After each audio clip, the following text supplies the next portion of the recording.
क्रिस्टलीय ठोस पदार्थों को 4 भागों में बांटा गया था। उसमें चौथा पॉइंट है सहसंयोजक ठोस। 4 भागों में कौन कौन सा था?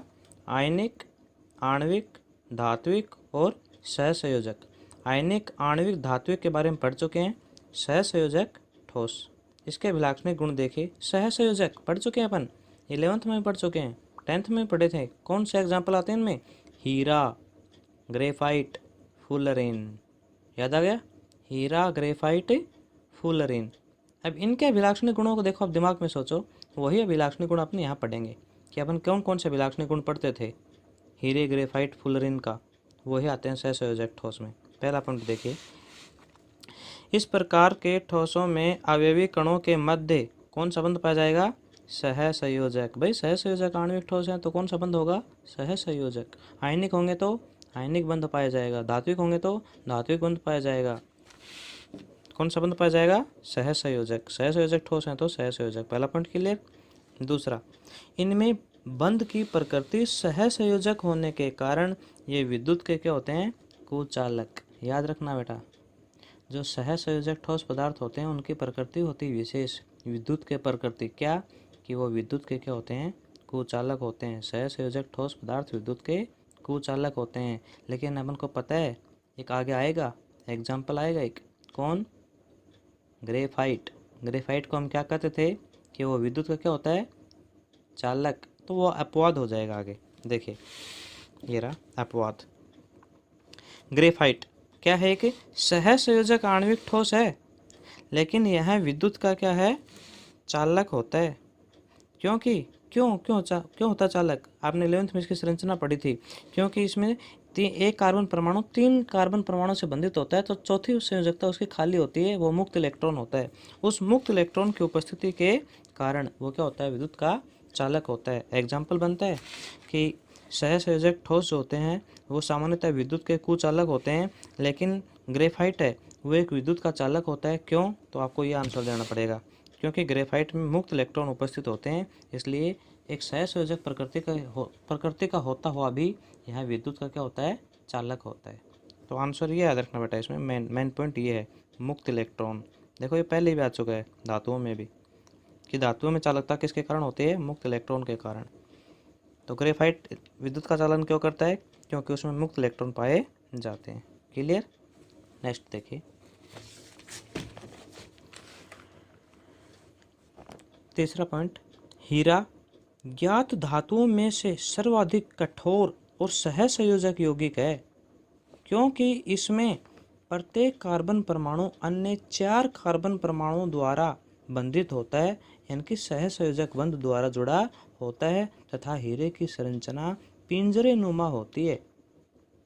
सही है। 10th में पढ़ा था अपन ने, 11th में भी आया था अपने हीरे की संरचना कि एक कार्बन परमाणु अन्य 4 कार्बन परमाणुओं के द्वारा बंधित होता है। जब हम इसकी संरचना देखते हैं तो इसकी संरचना कैसे आती है? पिंजरे नुमा।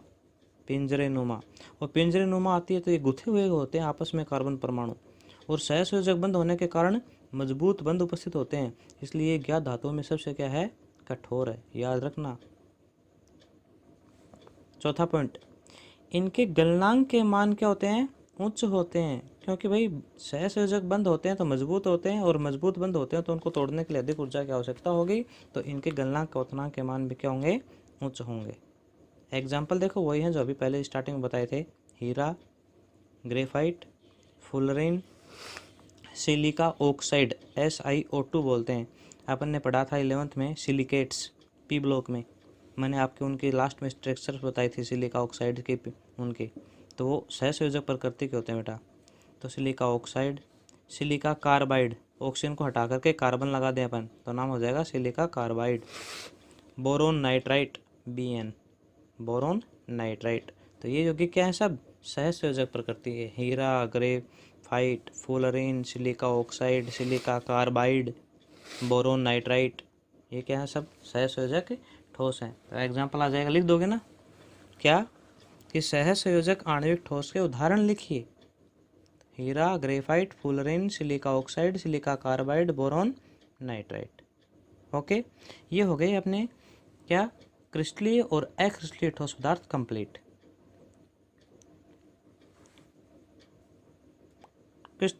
ठोस पदार्थों को दो भागों में बांटा गया था। कौन कौन से में? पीछे कौन कौन से में? क्रिस्टलीय और अक्रिस्टलीय। क्रिस्टलीय को पुनः चार भागों में बांटा था। कौन कौन से में? आयनिक, आणविक, धात्विक और सहसंयोजक। कंप्लीट हो गए चारों। आगे देखिए, मैंने एक बार आपको ध्यान हो तो जब अपन क्रिस्टलीय और अक्रिस्टलीय ठोस पदार्थ पढ़ रहे थे तो उसमें वर्ड आए थे क्या कि इनकी प्रकृति, ये शीतलन वक्र इनके सतत होते हैं, शीतलन वक्र इनके असतत होते हैं। अक्रिस्टलीय ठोस पदार्थ था, उसमें बताया था मैंने आपको कि इसका शीतलन वक्र असतत होता है। क्रिस्टलीय ठोस पदार्थों में बताया था कि इनका अभिलाक्षणिक गुणों में कि क्रिस्टलीय ठोस पदार्थों के शीतलन वक्र सतत होते हैं। मैंने आपको बताया था कि इनको, ये इंपॉर्टेंट है, एग्जाम में कई बार पूछे जाते हैं, तो इनको अपन टॉपिक के रूप में और अलग से स्टडी करेंगे। तो बेटा वही टॉपिक है ये। मैंने कहा था आपको कि अभी केवल अभिलाक्षणिक गुण देखिए इनका और आगे फिर अपन इनको अच्छे से समझेंगे। तो देखिए, ये क्रिस्टलीय एवं अक्रिस्टलीय ठोस पदार्थों में देखो, ये शीतलन वक्र, शीतलन का अर्थ होता है ठंडे होने की प्रक्रिया, ठंडे होने का समय और ताप में जो हम ग्राफ देखेंगे वो कहलाएगा, समय और ताप में जो ग्राफ होगा वो कहलाएगा शीतलन वक्र। अब हम दो पदार्थों में पढ़ते हैं शीतलन वक्र, किसमें? एक क्रिस्टलीय ठोस पदार्थों में और एक अक्रिस्टलीय ठोस पदार्थों में। सही है, तो पहले हम पढ़ रहे हैं, देखो पहले हेडिंग डाली हमने, क्रिस्टलीय ठोस पदार्थों में शीतलन वक्र। किसमें? क्रिस्टलीय में। और पीछे याद किया, मैंने बताया था आपको कि बेटा याद करते चलना आप। याद है पीछे के पॉइंट, अभिलाक्षणिक गुण? तो बताओ, क्रिस्टलीय ठोस पदार्थों में शीतलन वक्र कैसा था? सतत प्रकार का, असतत? मैंने ट्रिक भी बताई थी आपको कि अक्रिस्टलीय होगा तो आप अ शब्द जोड़ देना, अक्रिस्टलीय होता तो असतत प्रकार का शीतलन वक्र। जबकि ये क्या है? क्रिस्टलीय, तो ये अ शब्द नहीं आएगा इसमें, तो ये क्या आएगा? सतत प्रकार का। सही है, देखिए थ्योरी देखिए इसकी।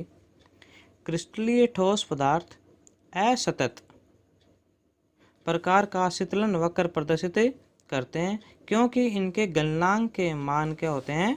निश्चित होते हैं। सही है, क्या कैसे होते हैं बेटा? क्रिस्टलीय ठोस पदार्थ असतत प्रकार का। देखिए ग्राफ में, आगे देखिए, पिघले हुए क्रिस्टलीय ठोस पदार्थों को, पिघले हुए, देखो यहाँ पर ये वर्ड है, ये लाइन समझोगे आप तो ग्राफ अपने आप समझ में आ जाएगा और तो ये भी पता चल जाएगा कि ये अक्रिस्टलीय ठोस असतत प्रकार का क्यों दर्शाते हैं वक्र असतत। ये इसी लाइन से पता चलेगा आपको।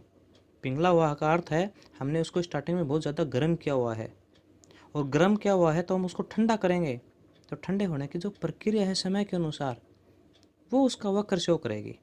तो पिघले हुए क्रिस्टलीय ठोस पदार्थ को जब ठंडा किया जाता है, देखो ठंडा किया जाता है मतलब वो बहुत अधिक गर्म है और गर्म, हमने ताप देना बंद कर दिया, उस समय उसको ठंडा किया जाता है, तो इनका ताप प्रारंभ में तो क्या होता है? तेजी से घटता है। देखिए वक्र में पहले ताप अधिक, इधर ये लाइन ताप को दर्शा रही है, ये वाई दिशा ताप को दर्शा रही है, ये एक्स दिशा समय को दर्शा रही है। स्टार्टिंग में ताप बहुत अधिक है, जैसे जैसे ताप देना हमने बंद कर दिया तो ताप में अचानक से क्या आती है? गिरावट आती है, अचानक से कमी आती है। समय तो बहुत कम चलता है, देखो यहाँ से और यहाँ तक आओगे तो समय तो देखो बहुत कम, समय में अंतर तो बहुत कम आया, लेकिन टेम्परेचर देखो यहाँ से और यहाँ टेम्परेचर में बहुत अचानक से तेज़ी से गिरावट आई है, कमी आई है। सही है, तो देखिए ये प्रारंभ में तेज़ी से घटता है, तेज़ी से घटता है। उसके बाद आगे देखिए, इसके बाद कुछ समय के लिए ताप स्थिर रहता है, मतलब लोहा कुछ समय के लिए, लंबे समय तक, कुछ समय के लिए, लंबे टाइम तक क्या रहता है? गर्म बना रहता है। इसका मतलब देखिए टाइम तो अधिक होता जाता है लेकिन फिर भी वो गर्म बना रहता है। हाँ, कमी आती है ताप में लेकिन कम आती है समय के अनुसार, जितना समय जल्दी बढ़ रहा है उतना नहीं आता। लेकिन उसके बाद में फिर अचानक से जैसे ऊपर गिरावट आती है, अचानक से कमी आती है, वैसे ही आगे देखिए फिर इस पॉइंट के बाद में तेज़ी से कमी आ जाती है। अर्थात देखिए इसके बाद ताप में लगातार क्या होती जाती है? कमी, अर्थात लगातार कम होता रहता है।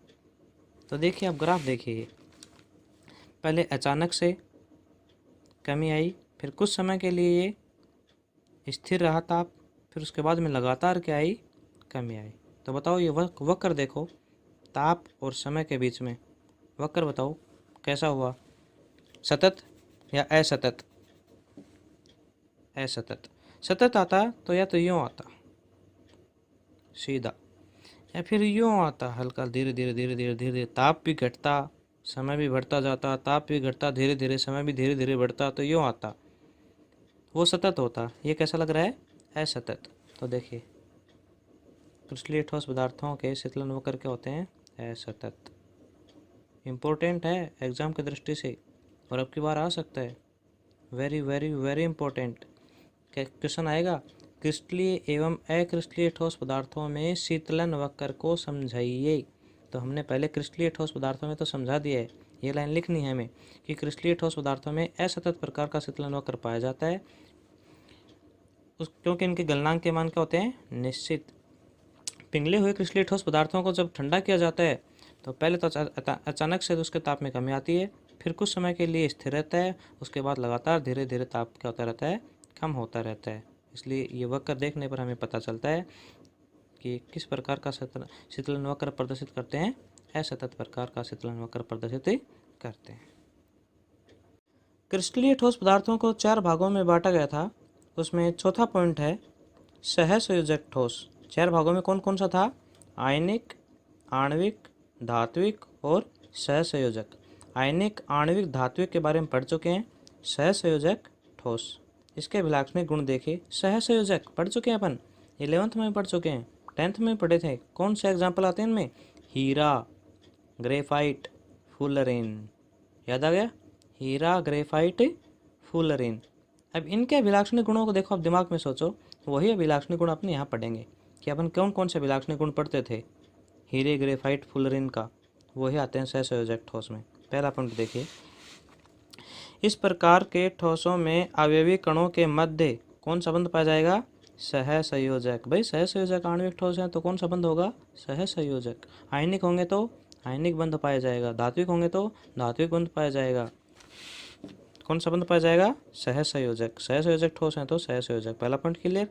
दूसरा, इनमें बंध की प्रकृति सहसंयोजक होने के कारण ये विद्युत के क्या होते हैं, कुचालक। याद रखना बेटा, जो सहसंयोजक ठोस पदार्थ होते हैं उनकी प्रकृति होती है विशेष, विद्युत के प्रकृति क्या, कि वो विद्युत के क्या होते हैं, कुचालक होते हैं। सहसंयोजक ठोस पदार्थ विद्युत के कुचालक होते हैं। लेकिन अपन को पता है, एक आगे आएगा एग्जाम्पल आएगा एक, कौन, ग्रेफाइट।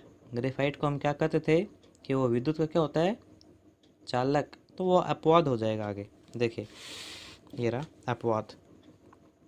ग्रेफाइट क्या है, कि सहसंयोजक आणविक ठोस है लेकिन यह विद्युत का क्या है, चालक होता है।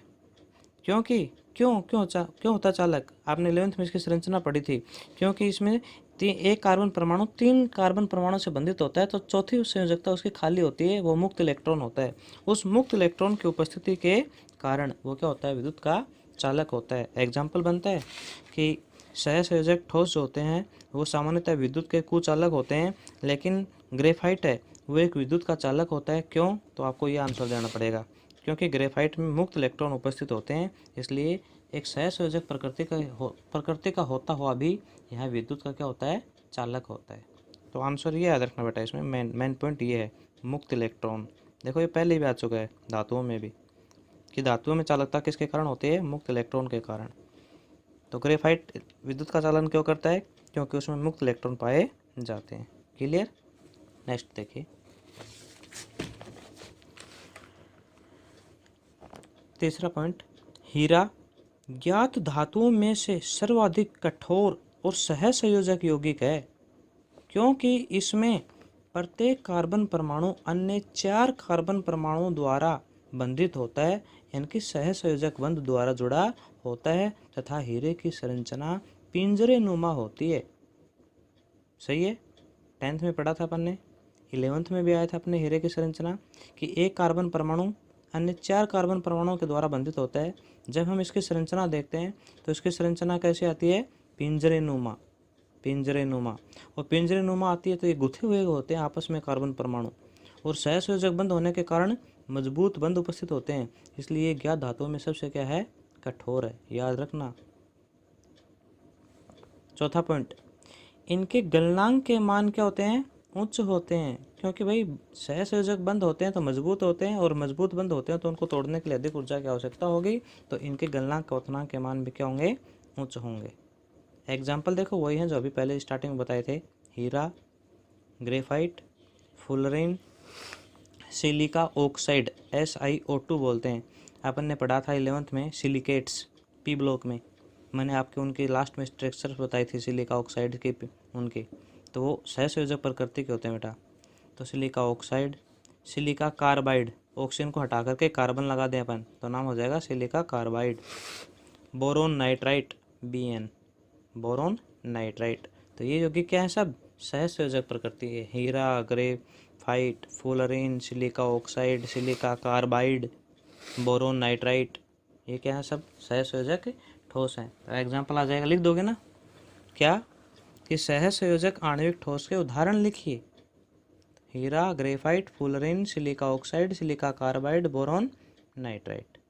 ओके, ये हो गए अपने क्या, क्रिस्टलीय और अक्रिस्टलीय ठोस पदार्थ कंप्लीट।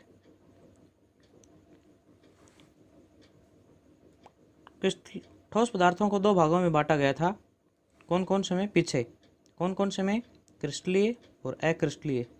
क्रिस्टलीय को पुनः 4 भागों में बांटा था, कौन कौन से में, आयनिक, आणविक, धात्विक और सहसंयोजक। कंप्लीट हो गए चारों। आगे देखिए, मैंने एक बार आपको ध्यान हो तो जब अपन क्रिस्टलीय और अक्रिस्टलीय ठोस पदार्थ पढ़ रहे थे तो उसमें वर्ड आए थे क्या, कि इनकी प्रकृति, ये शीतलन वक्र इनके सतत होते हैं, शीतलन वक्र इनके असतत होते हैं। अक्रिस्टलीय ठोस पदार्थ था उसमें बताया था मैंने आपको कि इसका शीतलन वक्र असतत होता है। क्रिस्टलीय ठोस पदार्थों में बताया था कि इनका अभिलाक्षणिक गुणों में कि क्रिस्टलीय ठोस पदार्थों के शीतलन वक्र सतत होते हैं। मैंने आपको बताया था कि इनको, ये इंपॉर्टेंट है, एग्जाम में कई बार पूछे जाते हैं, तो इनको अपन टॉपिक के रूप में और अलग से स्टडी करेंगे। तो बेटा वही टॉपिक है ये, मैंने कहा था आपको कि अभी केवल अभिलाक्षणिक गुण देखिए इनका, और आगे फिर अपन इनको अच्छे से समझेंगे। तो देखिए, ये क्रिस्टलीय एवं अक्रिस्टलीय ठोस पदार्थों में देखो, ये शीतलन वक्र, शीतलन का अर्थ होता है ठंडे होने की प्रक्रिया, ठंडे होने का समय और ताप में जो हम ग्राफ देखेंगे वो कहलाएगा, समय और ताप में जो ग्राफ होगा वो कहलाएगा शीतलन वक्र। अब हम 2 पदार्थों में पढ़ते हैं शीतलन वक्र, किसमें, एक क्रिस्टलीय ठोस पदार्थों में और एक अक्रिस्टलीय ठोस पदार्थों में। सही है, तो पहले हम पढ़ रहे हैं, देखो पहले हेडिंग डाली हमने, क्रिस्टलीय ठोस पदार्थों में शीतलन वक्र, किसमें, क्रिस्टलीय में। और पीछे याद किया, मैंने बताया था आपको कि बेटा याद करते चलना आप, याद है पीछे के पॉइंट, अभिलाक्षणिक गुण। तो बताओ, क्रिस्टलीय ठोस पदार्थों में शीतलन वक्र कैसा था, सतत प्रकार का, असतत। मैंने ट्रिक भी बताई थी आपको कि अक्रिस्टलीय होगा तो आप अ शब्द जोड़ देना, अक्रिस्टलीय होता है तो असतत प्रकार का शीतलन वक्र, जबकि ये क्या है, क्रिस्टलीय, तो ये अ शब्द नहीं आएगा इसमें, तो ये क्या आएगा, सतत प्रकार का। सही है, देखिए थ्योरी देखिए इसकी, क्रिस्टलीय ठोस पदार्थ असतत प्रकार का शीतलन वक्र प्रदर्शित करते हैं, क्योंकि इनके गलनांक के मान क्या होते हैं, निश्चित होते हैं। सही है, क्या कैसे होते हैं बेटा, क्रिस्टलीय ठोस पदार्थ असतत प्रकार का। देखिए ग्राफ में, आगे देखिए, पिघले हुए क्रिस्टलीय ठोस पदार्थों को, पिघले हुए, देखो यहाँ पर ये वर्ड है, ये लाइन समझोगे आप तो ग्राफ अपने आप समझ में आ जाएगा, और तभी ये भी पता चल जाएगा कि ये अक्रिस्टलीय ठोस असतत प्रकार का क्यों दर्शाते हैं वक्र असतत, ये इसी लाइन से पता चलेगा आपको। पिघला हुआ का अर्थ है हमने उसको स्टार्टिंग में बहुत ज़्यादा गर्म किया हुआ है, और गर्म किया हुआ है तो हम उसको ठंडा करेंगे, तो ठंडे होने की जो प्रक्रिया है समय के अनुसार वो उसका वक्र शो करेगी। तो पिघले हुए क्रिस्टलीय ठोस पदार्थ को जब ठंडा किया जाता है, देखो ठंडा किया जाता है मतलब वो बहुत अधिक गर्म है, और गर्म हमने ताप देना बंद कर दिया, उस समय उसको ठंडा किया जाता है, तो इनका ताप प्रारंभ में तो क्या होता है, तेजी से घटता है। देखिए वक्र में पहले ताप अधिक है, इधर ये लाइन ताप को दर्शा रही है, ये वाई दिशा ताप को दर्शा रही है, ये एक्स दिशा समय को दर्शा रही है। स्टार्टिंग में ताप बहुत अधिक है, जैसे जैसे ताप देना हमने बंद कर दिया तो ताप में अचानक से क्या आती है, गिरावट आती है, अचानक से कमी आती है। समय तो बहुत कम चलता है, देखो यहाँ से और यहाँ तक आओगे तो समय तो देखो बहुत कम, समय में अंतर तो बहुत कम आया, लेकिन टेम्परेचर देखो यहाँ से और यहाँ टेम्परेचर में बहुत अचानक से तेज़ी से गिरावट आई है, कमी आई है। सही है। तो देखिए ये प्रारंभ में तेज़ी से घटता है, तेज़ी से घटता है।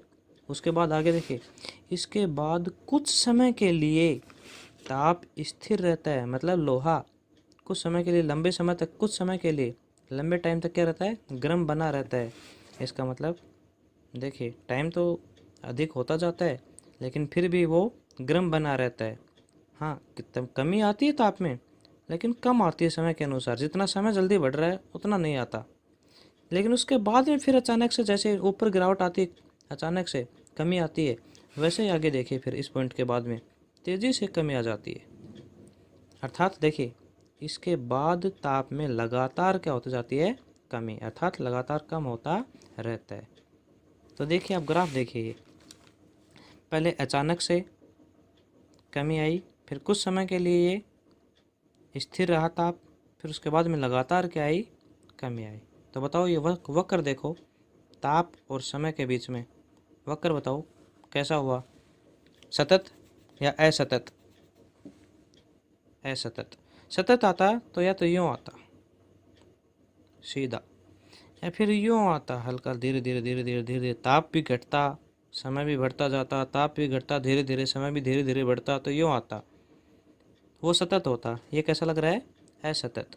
तो देखिए क्रिस्टलीय ठोस पदार्थों के शीतलन वक्र क्या होते हैं, असतत। इम्पोर्टेंट है एग्ज़ाम की दृष्टि से, और अब की बार आ सकता है, very very very important question आएगा। क्रिस्टलीय एवं अक्रिस्टलीय ठोस पदार्थों में शीतलन वक्र को समझाइए। तो हमने पहले क्रिस्टलीय ठोस पदार्थों में तो समझा दिया है, ये लाइन लिखनी है हमें कि क्रिस्टलीय ठोस पदार्थों में असतत प्रकार का शीतलन वक्र पाया जाता है, क्योंकि इनके गलनांक के मान क्या होते हैं, निश्चित। पिघले हुए क्रिस्टलीय ठोस पदार्थों को जब ठंडा किया जाता है तो पहले तो अचानक से उसके ताप में कमी आती है, फिर कुछ समय के लिए स्थिर रहता है, उसके बाद लगातार धीरे धीरे ताप क्या होता रहता है, कम होता रहता है।